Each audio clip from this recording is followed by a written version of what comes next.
জয় গুরু, সুপ্রভাত, হরি ওম। ওম অখণ্ড সংহিতা বা অখণ্ড মণ্ডলেশ্বর শ্রী শ্রীমৎ স্বামী স্বরূপানন্দ পরমহংসদেবের অমৃতময় উপদেশবাণী, দ্বাবিংশ খণ্ড।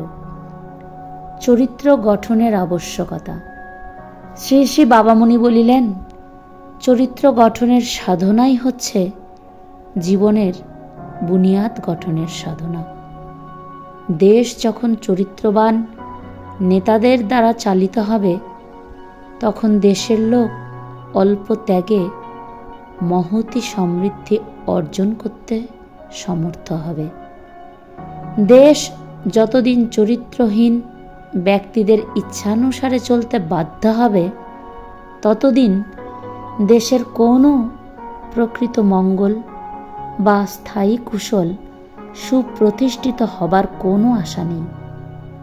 আজ তোমরা দুগ্ধপোষ্য বালক, কাল তোমরা দেশের অভিভাবক হবে, শিক্ষক, অধ্যাপক, নেতা ও ত্রাণকর্তা হবে।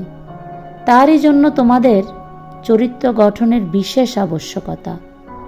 কে হিন্দু, কে মুসলমান, ওটা বড় কথা নয়। কে কতখানি মানুষ, ওটাই আসল কথা। চরিত্রবান ব্যক্তি প্রকৃত মানুষ। তোমরা চরিত্রবান হবার জন্য প্রতিজনে বদ্ধপরিকর হও। হরি ওম।